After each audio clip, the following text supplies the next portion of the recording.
welcome back to another episode of Oops. No, There I It Is. started this time because you started the other one. Okay, go ahead. And that's not the name of the podcast. It's not Oops, there it is.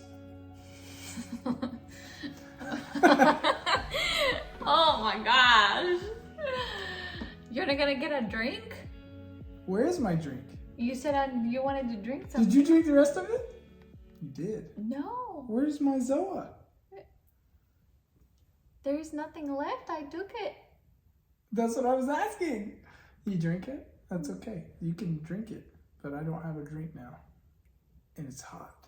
You want. I don't want your lemonade tea. It's not lemonade. What is it? Agualita. It's plain water.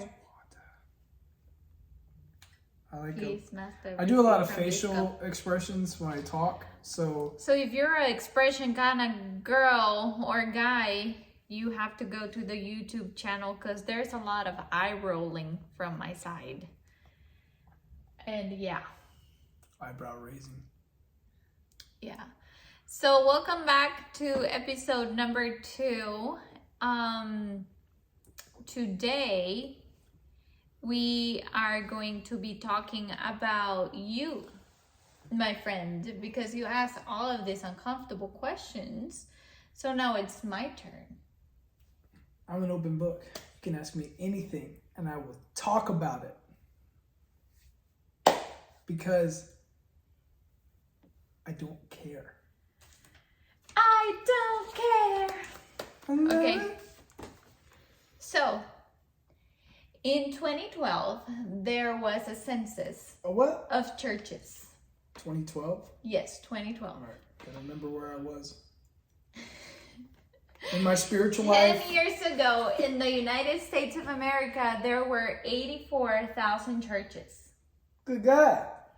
What do you think was going through the mind of the PKs in that year? Do you already have an answer for this, or are you just wanting to know my No, answer? I want to know your answer. I'm interviewing you. So, if you know anything about me, I'm a contextual person, and I give long, drawn-out answers and responses. We love it. Go for it. And so... 2012, you were 10 years younger. Are you asking about my mindset? Yeah, what was or the other PK's mindset? What were you doing in 2012 as a PK? Oh gosh, I can't remember. Okay, so I just did the number thing because I want to look smart. so I was like, if we're talking about other people, I don't know what they were dealing with or what they were thinking, and that's a lot of different people. Number one, I'm not God. I'm not omniscient or omnipotent. I'm not everywhere, listening to everything. For me personally, 2012. So first of all, I'm terrible with dates because... Babe, you were 20 years old. Almost. So at that point in time, I'm working at Chick-fil-A.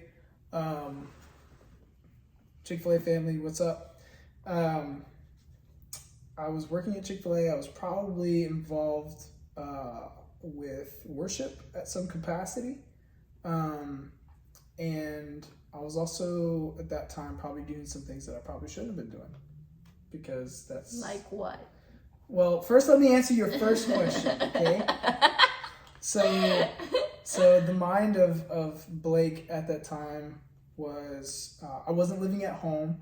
I was away from mom and dad. I was living at a friend's house. They took me in and helped me get through school. I had jumped around a lot growing up, probably from the age of 15, 16, jumping between dad's house, mom's house. At that time, my parents were divorced. My sisters had moved out, and I was going from friend's house to friend's house, just trying to figure out life because I hated school. But it's not that I was bad at it. I had moved around so many times growing up that my education was not like there. Mm-hmm. So what I did, I tried my hardest, even if I failed. Mm-hmm. And if you're watching the video, I'm using my hands, so I'm just giving some emphasis for the people who are just listening. But I distinctly remember trying to fall in love, trying to make money while I was working, and trying to figure out this whole ideal of church. Because as a pastor's son, my dad is bilingual, half Puerto Rican. I'm half Puerto Rican, half She is bilingual. white American. Yeah, my dad's Boricua. No, I'm just kidding. ¿En serio? So my dad, he was a Spanish pastor. His goal at that time was to reach first and second generation Hispanics, Latins. Right. So that we're here in the States, Yeah. particularly in Georgia. He was the head of a church. So me not speaking any Spanish or hardly understanding any, it was very hard. So growing up in that aspect, I still went to English churches. So while he was doing the Spanish side, I was learning the English. But at home, he would teach. So that's just a little bit of background about me. But during that year, there was a guy who came into my life, a very, very godly man, a good friend still to this day. I kind of look at him as like a mentor. His name is Steve New. Hi, Steve. And he had challenged me, I think, that year with some very hard truths that nobody else had ever spent the time to actually sit down with me and talk to me about. He's like, hey, if you make these choices, these are the consequences to those choices. Right. If you make these choices, those are the consequences to those choices. Mm-hmm. And there were bad consequences or good consequences. It was just up to me. And he was like, hey, so if you continue down this road of what you're living at and what you're doing, because at the time I had no structure, I had no stability, I had no discipline. Mm-hmm. I just did whatever I wanted to do. I was dating people that I probably shouldn't have been dating at the time. I was working long hours and just killing my body and not taking care of myself. I was playing soccer every chance I got on Sundays and Thursdays, trying to be the best person on the field, a lot of ego, a lot of pride. And then on top of that, I was trying to lead worship. But I was trying to lead worship with just the stuff and the tools that I had. And my mindset at the time was all about self, all about Blake. How can Blake elevate himself? How can I get to the next thing? So that was that year, as far as I can remember. Mm-hmm. Yeah. Sounds interesting. I have a lot of questions. But what are the 2 regrets that you have in life? And why? So you think you're asking really deep questions, and they are deep questions, and I love it. What was your question? 2 regrets. 2 regrets. The 2 regrets. You don't have to get in them so deeply. What? So I'm going to tell the people, I'm a very open, honest person, because I believe that through hearing other people's pain or through hearing other people's truth, there's only one truth. His name is Jesus, first of all. Second of all, I will speak the truth of my life experience, and hopefully that will help somebody along the way who's making similar choices, and you can avoid the choices that I made. Or anyway, this will help you in some way or some form or some fashion. So as far as the regrets that I have in my life, there are a couple or a lot, depending on what season I was in. But would I go back and change anything if I could to recreate where I am now? No, because I feel like there's a lot of good that's come from my past mistakes and from my past choices that I made. I got one regret. So I was previously married, and that decision and choice, whatever she thought, whatever I thought, you know, we were both really young and we made a lot of dumb choices. And a lot of that I take responsibility for, and I take ownership of my mistakes and how I was in that relationship and those things. And if I could go back and do things differently, like as far as making decisions at the very beginning, I would have. Because I feel like I made the decision and the choice to, I don't know. There's a train. It's okay. There's a train coming by.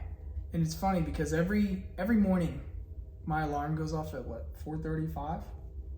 And every morning at 4:35 o'clock, the train comes through and it's right behind where we are. And you can hear, they honk the horn so loud, they wake up everybody in the area. It's so annoying. I'm used to it. I'm not. So, sorry, anyways. To answer your question. Just if you wanted some geographic information in this podcast, that was your geographic information. Yeah, next to your train track. We're actually in a shack. It's very small. No, it's not. Anyways, so, you know, Steve, my buddy, had asked me a question when I told him that I was getting married the first time, and he said, Blake, because when you tell somebody you're getting married, or you tell somebody something great about your life that you feel like is really good, you want people to applaud you. You want people to love on you and give you acceptance, because that's all what we're really looking for, is acceptance and to be loved. And like a hard-hitting truth that he had said to me was, don't make decisions based out of fear. And at this moment, I had worked at Chick-fil-A for a long time, but I didn't have any money. I was losing my job. Because of decisions, choices that I made, which I took ownership for and still take ownership of. And I was getting kicked out of an apartment in the place that I was living at the time. And I was making decisions based out of fear, because I was making logical choices that I thought were going to elevate me to the next level, whether it be financially or status-wise or whatever it would be. And I was completely wrong. But when you're in the moment and you're in that, you think you're in it. You cannot see from outside. Right. So you think that you're right. And when you have people who love you come alongside you and tell you truths like, hey, we're so excited for you and we love you and da-da-da-da, but nobody's willing to step in that gap, like we heard at church this morning, and in the gap, and stand between you and the decisions that you're making and actually speak some hard truth to you, then it's different. And right now we have some friends and family and people who all over the world are making choices and decisions and are wanting people to stand in that gap and speak some truth to them. So that was one regret that I had. But had I not gone through that process and those things, I don't think you and I would have met. Sorry, I'm looking down, but I'm writing another question. No, that's okay. I love you very much. And so I'm grateful for that, because you and I would have never met. I love you too. And the second regret I could think about, if I have one, was there was a season in time where I went to go live with my father, and I was struggling through school. I think at that time he was living in Columbus, Georgia. That's where his parents lived at the time. My grandfather was a vet from the Army, and he a veteran, and he allowed us to come stay with him while my dad and my new stepmom were getting acquainted with the area, because they just moved and started a new life, and I had come in, and you know, there's, when you have a new marriage and a grown child and other things that are trying to take place, like the dynamic is very different. Yeah. And there's a lot of feelings that get hurt. There's a lot of communication issues, because you don't want to hurt people's feelings, or other people do want to hurt people's feelings on purpose or whatever.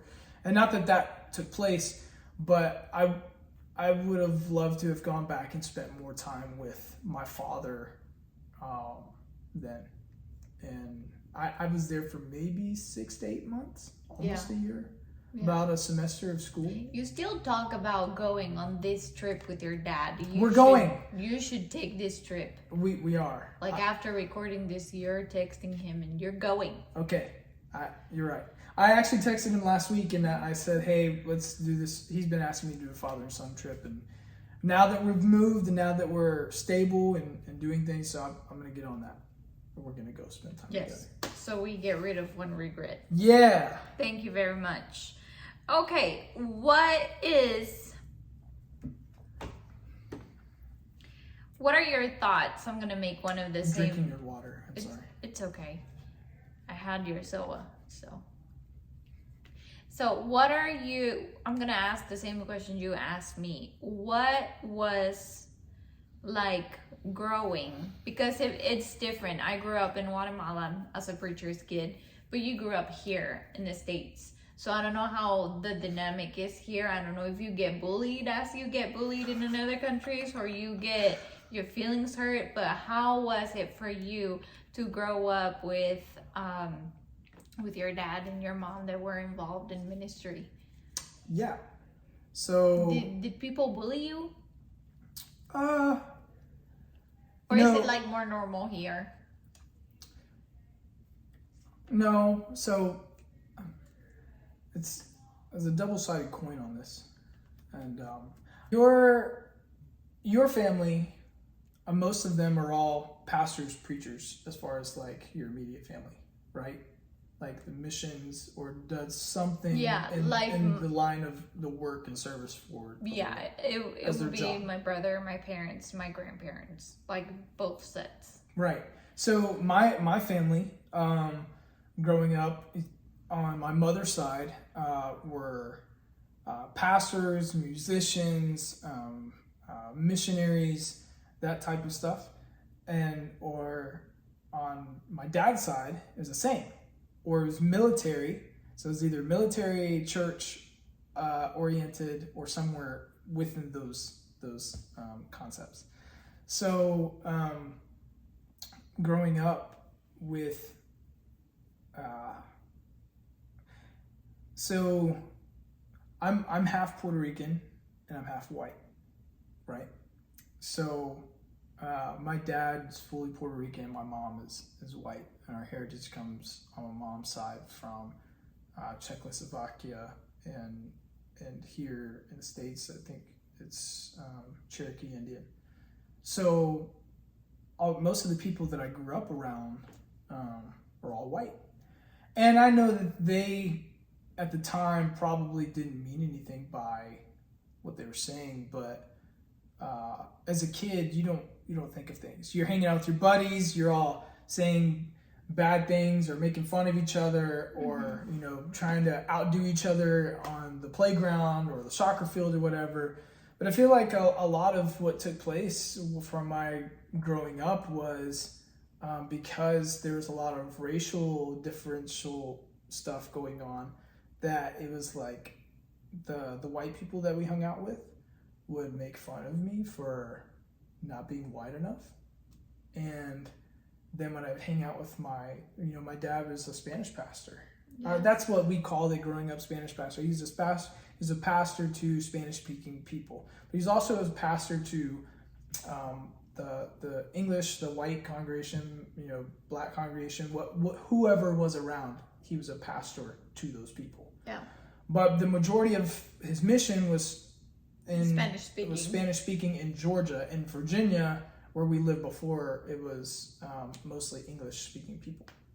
So, but being on the other side of that, when I'd hang out with the Hispanic community, I would be made fun of for not being Hispanic enough. So it was like a lose-lose situation. Yeah. Like where I tried to fit on one side, well, I wasn't American enough. And then you were not Puerto Rican. Puerto Rican enough.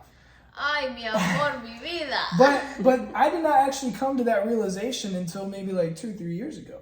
So when you're young and dumb and stupid and being a kid, like you don't think of things like that, and it doesn't affect you in a certain way. Yeah. You may have a feeling of anxiety, but you don't know what it is until somebody explains it to you. And you're like, hey, this is why you feel this way, or this is what happened.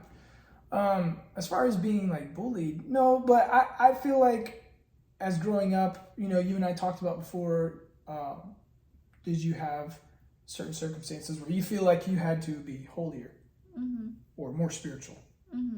Was that one of the... That was not one of my worries, which is, I don't know why, but like I was a little kid that was running around the church, knocking stuff over, and I'd have the older people say, hey, this is what I'll quote what they would say, this is not a funny farm. And I'd be like, in my head, first of all, what is a funny farm and where can I find one? What is this? As a kid, you don't think about that. You're like, yes, no, I don't know. And people, the answer is no. And you, okay. So, no, as a kid, I had no care in the world. I was playing with action figures, I playing with my toys, and if anybody got between me and that, then I'd be upset. But you also need to understand that boys grow different than girls. Because I remember my brother not caring. I remember that clearly. But I do remember me caring about like the first impression and how do people look at you and what do they perceive from you. So I think it's different. But I think it's cool that you didn't really care because you enjoyed your childhood with your action figures and all of these things. Well, here's the other part of that. And so that was like as a kid, but as I got older, middle school, high school, or a little bit more like elementary, middle school years, the thought process started to change. And, you know, we would host, at our church, I think it was like Missions Week, where all the missionaries from all over the world that we supported would come with their families, and they would show what they were doing in the church and what they were doing in the mission field, and they would put on these big slideshows and talk about certain people that they met and what they've done and how they've done it and what they've used the money for and how much more they needed or whatever. And during that time, I think the pressure was more on because you are the pastor's son. Right. And, you know, my dad was a great dad. Yes, is a great dad. He would sit with us at night, just like yours would, and when we would do things wrong, he would bring out the Bible and he'd explain and read to us and do stuff. And most of the time, we were looking up in the sky and not paying attention, and it was, hey, pay attention, sit down, listen to what I'm saying. This is very important. This is going to help you one day. And you know, taking heed of his warnings and stuff like that, and listening to the experience that he had, did a lot for me growing up. Taught me truth. Yeah.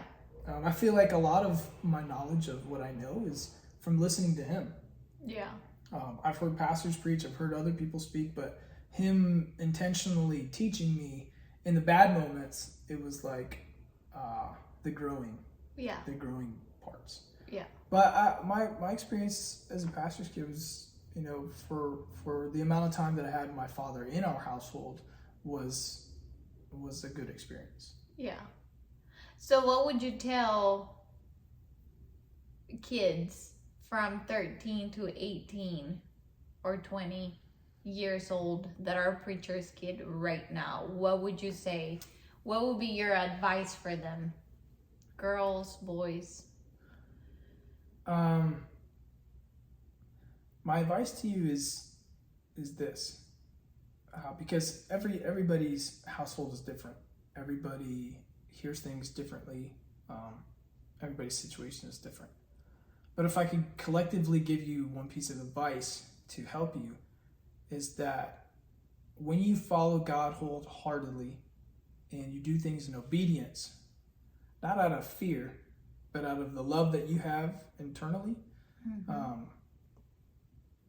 then things work themselves out. And by working themselves out, I mean God is in control ultimately. And your parents are only your parents because they're learning too. You're their children. You are their first children. They've never done this before. There was no manual besides the Bible, if we, say for what it is, to tell, like, this is how you are a dad. This is how you are a mom. This is how kids should be. Like, it's not like that. Everybody's personality is different, but the Bible does give context to each situation, each season of life. Yeah. So my advice to you is follow the Lord wholeheartedly in obedience and let him control the outcome. You make choices and decisions and leave the consequences up to God. Because ultimately the choices and stuff that you make are ultimately going to be the consequences of whatever choice and decision you make, whether they're good or bad. And it's on you to make those choices. And your parents are hopefully in whatever you're in is a good situation, and your parents are teaching you the ways of the Lord and teaching you how to do right. And for those of you who are not preachers' kids, hopefully you have the same thing. You don't have to have or be just a preacher's child just to hear truth or understand truth. Yeah. Or a parent, you don't have to be a pastor or preacher just to speak truth or anything. To your kids. You know, God has given us the Bible. He's given us the instructions for life, and you can take that for what it is. Yeah. But that would be my advice. Yeah. So I think that that's very important, because I think that so many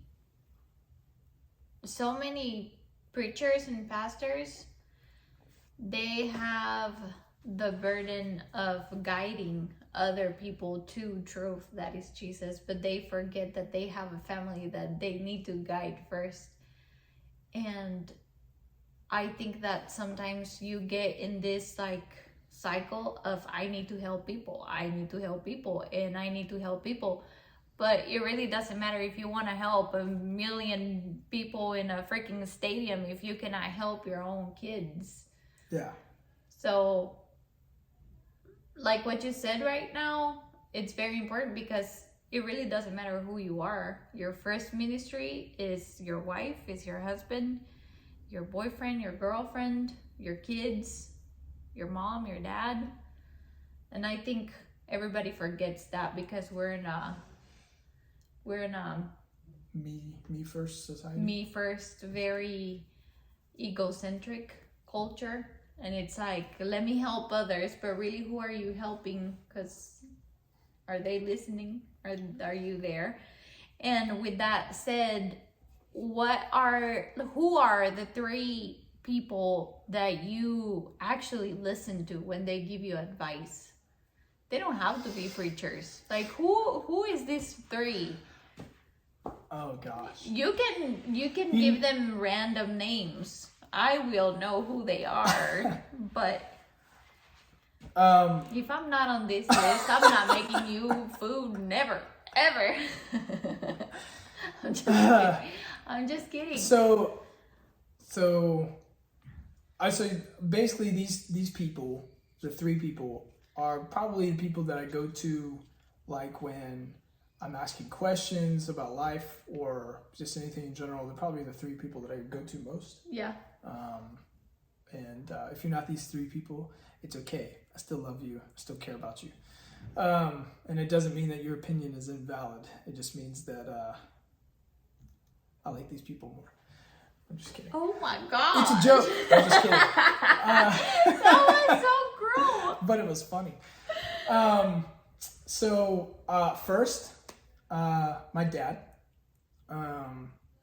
With all of his years of wisdom and stuff, you know, whenever there's something that's like really heavy on my heart, and I'm like, I need to go to somebody for this, and you can speak to the Lord, and that's great. There's that, and you should. There's nothing wrong with that. But sometimes you do need people to bounce things off of, who will give you truth, who will give you biblical truth, and who will give you hopefully good advice that is scripturally sound. So my father is one of them, my hero. And number 2, I think it is you. At this season and stage of our lives. It is you. If it ever changes, I am going to. You know, being married and you being my wife, you know, you and I have openly shared our lives and everything that you've been through, everything I've been through, our past hurts, our past redemptions, our future wants and dreams and hopes and things. And in order to have that chemistry and intimacy and conversation and communication, you and I had to break down all the barriers, open up all of the walls and all the stuff and let it out. So if there's something that, even if it's the weirdest off the wall thing, like you and I can talk to each other about it and there's no judgment. Sometimes there's a little bit of judgment when there's like a look on the face, like I'm getting right now for the people who can't see. I'm just kidding. Well, you do get judgment. I do. And sometimes Are like you hot? it is hot in here. It is hot in here. We're gonna get this AC fixed and get a fan in here or something. And then number three, I would say is a toss up between my sisters, both of them. I have a group text with both of them, and I'll ask them the same question. Sometimes I'll ask my sister Kimberly. I'll go to her and I'll text her the question, and at the same time, I'll text Kristen in a separate message. I want y'all to feel special, so I text you individually. But You're not supposed to say those secrets. I don't care. But I ask you guys the same question because I assume that the two of them are going to talk to each other anyways. Be like, hey, Blake said this, and then Kimberly go, yeah, I know. He's dumb. No, I'm just kidding. But I do text them individually, and sometimes I text them together, or I'll call them and I'll ask them the same question. And usually, without talking to each other, their answers are exactly the same. But sometimes they're exact opposites. And the one, don't talk to her because she doesn't know what she's talking about. And don't talk to her because she don't know what she's talking about. Remember the time when da-da-da-da-da? No, I'm just kidding. But that does happen, but not really. But it does. Okay. Yeah. So the two of them, Kristen and Kimberly. So really it's 4 people. Yeah. Well, yeah. You know what's funny is most people thought growing up Kristen and Kimberly are twins, but they really look nothing alike.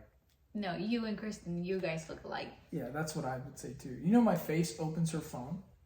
Like No. on her, I think it is her Facebook thing. Or her phone. I can't remember which one it was, but like her face That is so her weird. face ID, yeah, I know. It is weird. Well, she told me about that. That was fun. That is weird. Okay, so you are one of my favorite things that I love about you is the way you open your guitar case, you get your guitar out, and what? Did I say it wrong? No, you're right. Okay. So the way you open up the case and you look at your guitar like you're falling in love all over again, and you sit down, you get comfortable, and you start singing. What? You're very passionate about it. Yeah. And that's one of the things that I would say that made me fall in love with you. Just listening to you sing and play the guitar, and I love that. So if you could meet 3 people. 3? Yes. That's a lot. Okay. No, 2. 3's good. 3's good. Pick 3 because I have a lot of them. So 3 people that you could be like, I need 3 hours of your time and teach me something in the guitar and singing. Who would you choose? Oh, man. They don't have to be Christian holy people, okay? No, they're definitely not.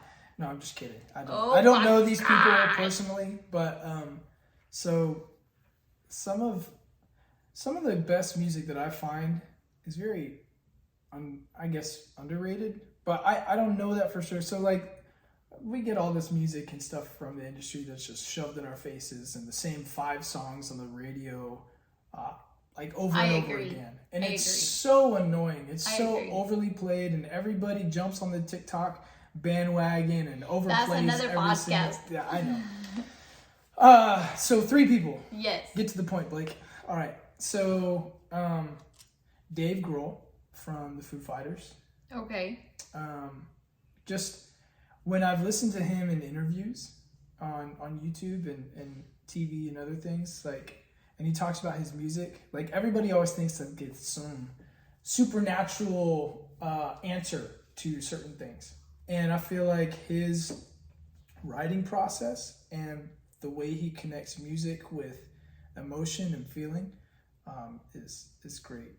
I would love to spend some time with him and just hear like his process. He did, like his creative process. His creative process, and he talks about it, and he's got his book out and other things, which is great. I haven't read it, but I would love to. But so that's after one. you finish Green Light. Yeah, by Matthew McConaughey. Yes. I'm not being paid to plug any of this stuff, but we're not. But I'm Matthew McConaughey is one of my. He's not number two. Number two. Number two.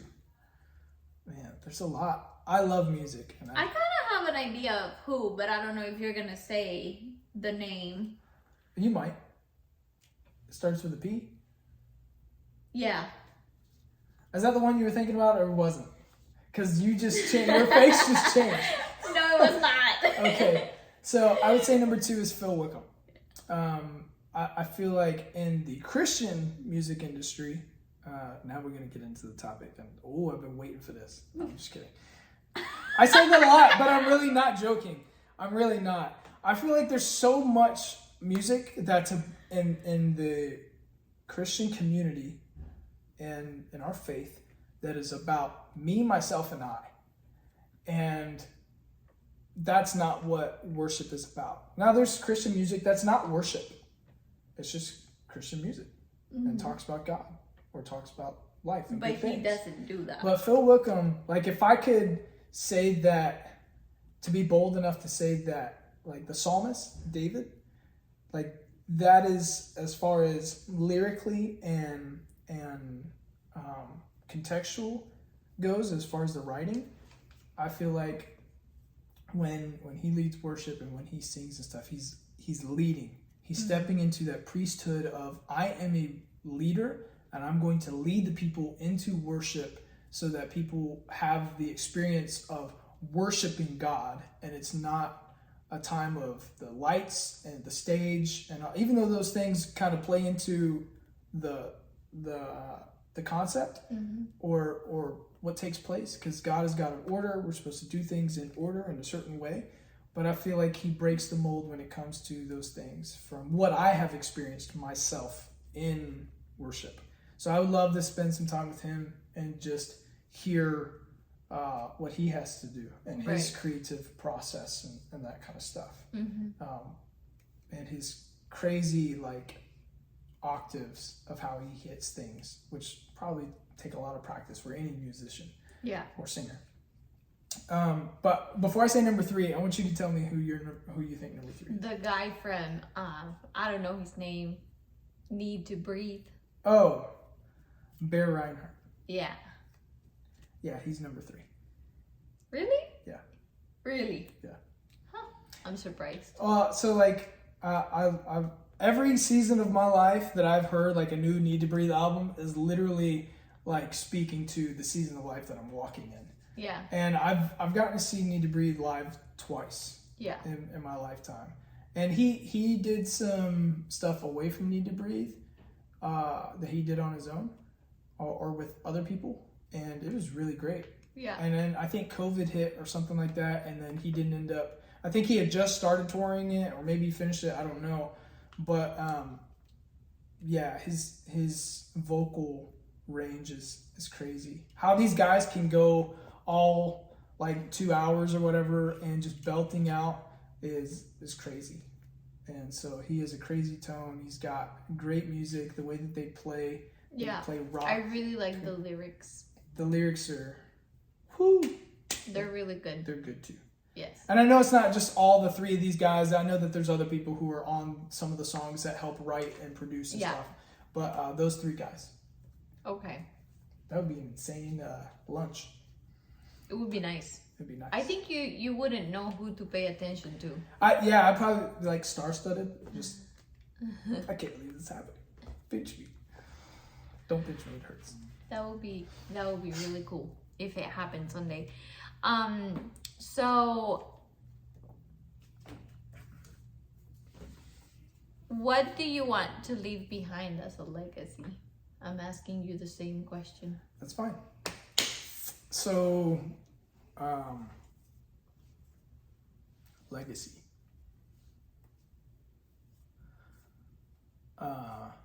So for myself, what I want to leave behind is that when people see me, or talk about my name, or hear me, that they see Jesus, that they see God, that they don't see Blake, but they see past that. Not that I'm prideful in the sense of, hey, look at me and look how great of a Christian I am, or look at all the things that I've done for God, because it's not about that. Yeah. It's about living a life of influence. We talk about influence all the time in our house, and we talk about legacy all the time. And, money comes and goes. Things come and go. But at the end of my life, I'm going to have to stand before the Lord and give an account for my life. And I feel that God has, and I know that God has created us all for specific purposes and things. Go here, speak to these people. Go here, sacrifice. Life of sacrifice. I would love to leave that legacy of a life of sacrifice behind, so that my sons, my boys, Joshua and Caleb, will know what it is to live a life of sacrifice. Not just my body, my physical body, but my food on my table, the clothes on my back, everything that I have, to show the love of Jesus Christ to other people. Yeah. So that way, in turn, they can take it and be a disciple and go and preach the gospel in the way of love. I feel like as a Christian, that's what we're all called to do, but each to his own. Right. The Bible does say, and my buddy Steve has reminded me a lot, that following Christ comes at a cost, and that cost is everything. And I'm okay with that. Some people aren't, but I'm okay with it. But as far as legacy goes, that's what I want to leave behind. A life of influence, change, and helping people be better. Yeah.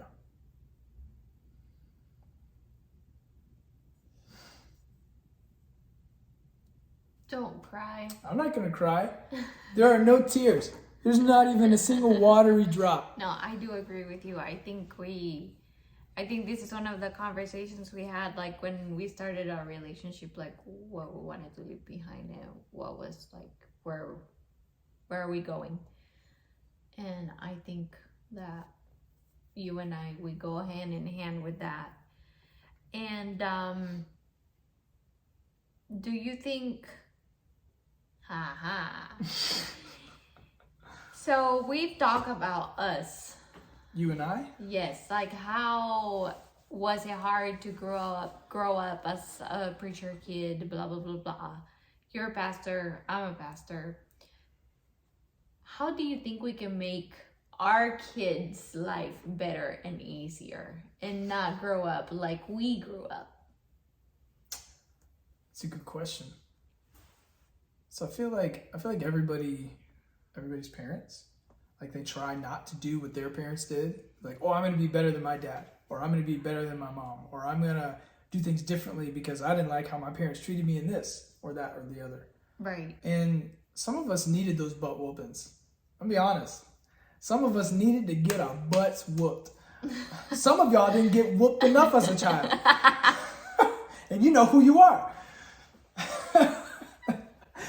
But if that's you, do not exit the app. I think that I feel like, sorry, the question was how are we gonna make our kids feel like being pastor kid is not a burden? Oh, so I think teaching them some fundamentals. And those fundamentals are like our jobs as parents, biblically, is to teach them in the way of the Lord. But like we as Christians do not live our lives, or we as believers of Christ do not live our lives apart from the Lord.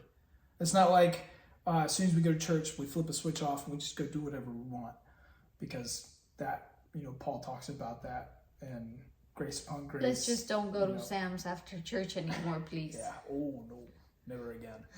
Too many people. Love y'all. Hope y'all know God, but move out the way. Standing there looking at laundry detergent for 20 minutes. It's not going to move. It's the same one every time you come in. Pick one up and move. Anyways. As far as helping them, I think some fundamentals, like our jobs as parents, is that when they turn a certain age, that they are to have respect for others and learn how to provide for themselves. Ultimately, provision comes from the Lord. Right. But faith without works is dead, and work without faith is dead. And we teach our children that when you do good things, that there are rewards. When you do good things, there's not always rewards. When you do bad things, there are consequences to the wrongdoing. Mm-hmm. And there is punishment for that. Whether it's a whooping, like on your butt, whether, paleta for the Spanish people, paletas. For other things, you lose TV time, or you got to go stand in the corner, or whatever punishment it is that you use for your children. I think I know that our jobs is to teach them in the way of the Lord. Right. And to teach them the way of the Lord is to teach them to work hard, to manage their lives, and for them to take ownership over their lives. Now, our lives are not supposed to be easy and comfortable. If they were easy and comfortable, and there would be no reason for hard work. Yeah. There would be no reason for people to be successful. There would be no reason for Christ. Because that's the answer, is that we are dependent upon Him for all things. Without that, we have nothing. Without that, we are nothing. Mm-hmm. So teaching them the way of the Lord, that life is hard. It's not supposed to be easy. It's natural to have anxiety. It's natural to deal with stress. It's natural to deal with those things. But how do you battle those things? How do you work through those processes to make sure that you're not constantly in anxiety? Because the Bible does say, do not be anxious for anything, right? But in order to do that, you have to battle that with the fruits of the Spirit, with the biblical context that God has given to us in His Word. That is how we live our lives. This is how we fight this world. Now, there's a lot of people watching this, hopefully. If not, for the few of you who are watching this or listening to this, I would say, sorry, I got off on a tangent, but I'm going to finish this thought. And then I'll be done preaching, I promise. That a lot of you are listening to this and you've conformed to the world around you. You've decided to give up on your hard principles and the standards of your life that you live by. And these are conversations that we have with our children, or that we will also have with our children. But do not compromise with the world. Don't compromise on what God is doing with you and for you in your life. Because when you compromise, there's no halfway. You can't be a halfway in this life. You're either for God or you're not. There's no fence riding. You can fence ride, but you're on the other side of not. If we're just going to speak straight and true. Mm-hmm. No BS. But there is grace. There is forgiveness. Yeah. And go to Him. Ask for forgiveness. Ask for mercy. He's given it to you already. You just have to accept the free gift. But to answer your question, I'm done with my tangent. To answer your question, I think we do the best that we can. We make choices and decisions, and we leave the consequences to God. And hopefully, by us doing our jobs, by teaching our children the ways of God and the ways of the Lord, and bringing them upright in our house, God is faithful even when we're not. Mm-hmm. And that will be the proof of the fruit that we instill in our children. Mm-hmm. The seeds that we plant in our children will bear fruit. In Jesus' name. And I say that for all of you through the power of the Holy Spirit. You will be blessed, and your children will be blessed, and your children's children will be blessed. I like you. I like you too. You're pretty cute. Do you want to say something before we end this? Yeah. This chair behind me is really comfortable. It's a razor chair. It's very nice. It's got this thing on it. These handles that come up, they turn side to side. They're really nice. It is probably one of my favorite things that we have in our house is this chair. Yes. Oh, did you mean about like this? No, like whatever. Okay. No, I like my chair. It's nice. Good. Yeah. Yeah. I'm very happy with it. I love you, most of all. I love the chair too. I love It's really comfortable. It is. Next time you can sit in this one, I'll sit in that one. No, this is my good side. That's funny. That's my good side too. Oh, my side's okay. No, that's it. Yeah, if you guys have comments or questions, feel free to contact us. And don't forget to subscribe and follow. Babe, that's gonna be on the outro. Look here, and a little bit down here. The magic. This is the magic hand. This one holds the strings, this one strums the strings. That's why this one's the magical one. But together, you get what I'm saying. Oh my gosh, You we've get what been I'm here saying. for so long, you're already talking extra. I'll be here for an hour just explaining the hands, and you would watch the whole time. When's he gonna stop?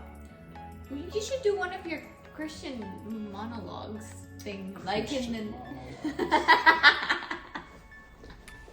Christian. Everything I do is Christian. like your Christian comedy you do sometimes. But you're gonna do that one time, like for one episode only, just that. You see what I'm saying? Yeah. Yeah. We are done. Thank you for coming in and saving us, because we're done. Come We here. have finished.